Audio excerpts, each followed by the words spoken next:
Welcome to the best football show. I'm Brian Baldinger here at Baldy NFL. Wearing the swag here today, man. Baldy's breakdowns have been busy. It's been fun.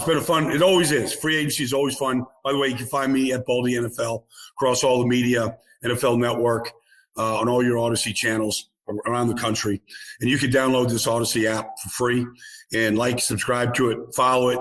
We're here just nearly every day. We just finished 3 days of free agency, 2 days of legal tampering. And then, the official NFL New Year started yesterday at 4:00. So we able to actually officially, move these players from one team to another right now.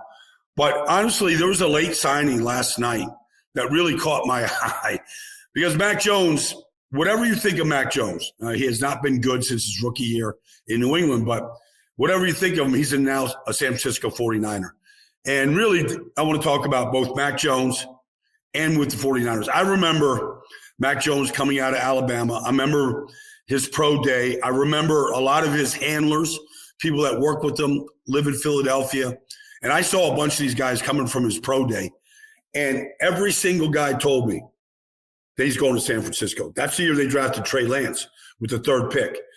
But every guy told me he's going to San Francisco. Kyle Shanahan loves him. It's his kind of a quarterback. And in some ways, he was sort of what Brock Purdy has been coming out of Alabama. Smart, not a big arm, but knows where to go with the ball, processes information quickly, all that. Now, he's been in New England. He was in Jacksonville last year, started, the last 6 or 7 games for Jacksonville. He was awful. The team was awful. So he's gone to 2 places. Think about it, 2 places that have been blown up. Bill Belichick, all the things they did to Gerard Mayo, going down to Doug Peterson. He's been in 2 places that have just been blown up. Now he goes to San Francisco. And honestly, I've been saying this now throughout this whole free agency period. What quarterbacks need to do when they've gotten off to a rocky start and things haven't gone well is you got to go to quarterback rehab. And quarterback rehab right now is basically 3 places. You go with Sean McVay with the Rams, you go with Kyle Shanahan with the 49ers, or you go with Kevin O'Connell with the Vikings. And they're all from the same system. Like Mac Jones needs to go to quarterback rehab and sit behind Brock Purdy and just watch how things are done. Watch how you game plan. Watch how you practice. Watch how you build a team. Like all those things you get. How you call plays, like how you protect the quarterback. Like these things are vital to a quarterback's success, especially when you haven't seen success. And so I feel like, and look, let's talk about the 49ers because there's huge panic there. But the 49ers are just going through growing pains when you got to pay your quarterback. We've seen it with Russell Wilson, in Seattle. We saw it with Joe Flacco in Baltimore. When you got to pay your quarterback, you've seen it with Joe Burrow. When you got to pay your quarterback top flight money, you can't keep signing your players and paying them to top flight salaries. For 4 straight years in a row, the 49ers paid Nick Bosa. They paid Fred Warner. They paid Kyle Juszczyk, Debo, Ayuk, Kittle, Trent Williams. They paid the top players at their position top flight money. All those guys made top flight money. And you can't keep doing that and then pay your quarterback. You could do it when your quarterback is on a Mr. Irrelevant 7th round salary. You can do that. So it all had to come to a stop. At some point, you can't keep kicking the can down the street. You got to start, okay, we got to cut juice. We got to trade Debo. If we can trade Ayuk, they're going to trade Ayuk if they can. They got to get out from underneath these salaries to be able to pay these guys. So, look, I'm not panicking in San Francisco. I saw John Lynch at the Senior Bowl this year. Like they got to rebuild their defensive line. Once they lost a lot of their top flight players up front, their defense fell apart. So Robert Saleh is the defense coordinator. They need an infusion of legit big-time defensive talent. on the front. I think, Fred Warner and, what they got, Tig Brown, and what they have at safety, Mustafa, they were going to be okay, but they weren't going to be able to keep Charvarius Ward and some of these, and Dre Greenlaw. So they lost a lot of good players. They got to, ultimately, when you pay your quarterback, you have got to be able to hit in the draft. That's what the Rams have done. That's why the Rams are still competitive in winning playoff games. That's why the Bucks continue to dominate that division. 4 straight division titles. They lose Tom Brady. All right, they got a couple quarterbacks. Here's Baker, but Levante David, Chris Godwin, they're all back. All right, so I think it's important that when you start paying these guys, you better start hitting on your draft picks. Now, Dominic Pooney last year, Mustafa, they hit on. We'll see what we'll see what the rookie wide receiver looks like a year removed. Let's get to Aaron Rodgers, because right now this whole draft and this whole free agency is all being. I'm not saying he's being held up. Aaron should take his time. Aaron should interview. It's an interview. This free agency, the idea that you just throw money at these guys, all right, without really knowing who they are. Free agency is not just the designated hitter. So I see people are getting on Aaron Rodgers' case to make a decision. No, he's got to decide where to go, where the money is, where the best opportunity is to win this year, and if he still wants to play. I think all those things are in play. So Pittsburgh is a natural landing spot for Aaron. Now, okay, what's the plan? Okay, what's the offense? Can I bring my ideas to the offense with what they have right there? So there's a lot to discuss. The money is important. The Giants need a quarterback. There's rumors that maybe Minnesota would be in play. And it makes sense. J.J. McCarthy is there. Maybe he's ready. Maybe he isn't.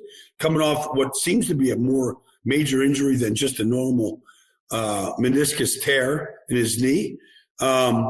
That makes a lot of sense.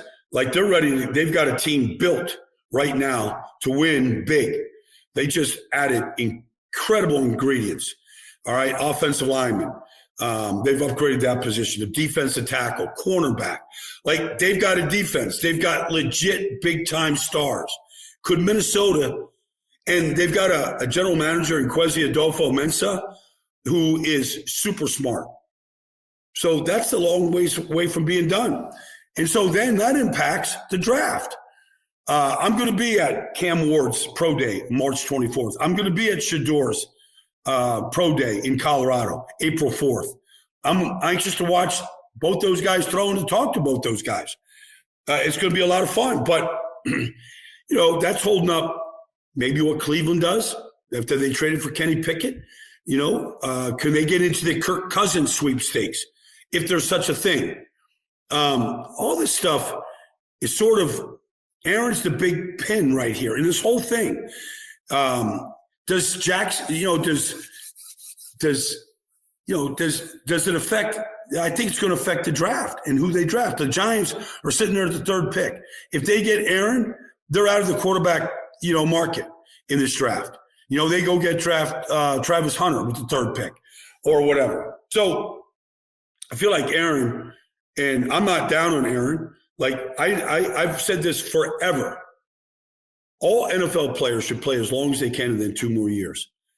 Maximize it. You only get one shot at this. Brett Favre said that. A lot of these guys, play as long as you can, but make the right decision. He just went through a horrible decision in New York. It didn't work out. He doesn't want to go through that again. So who's got the best offensive line, the best weapons, the best creative mind, the best team? Maybe it's Pittsburgh. I think they've got a good veteran-led team. I think the offensive line is highly improved. So we'll see. Let me see. Let's go to Daniel Jones in Indianapolis, because this is the problem with the NFL draft and drafting quarterbacks. Anthony Richardson was the 4th player taken. Every single analyst said, boy, this is a project. we recognize the talent. But because you're big, strong, and fast, doesn't mean anything at that position.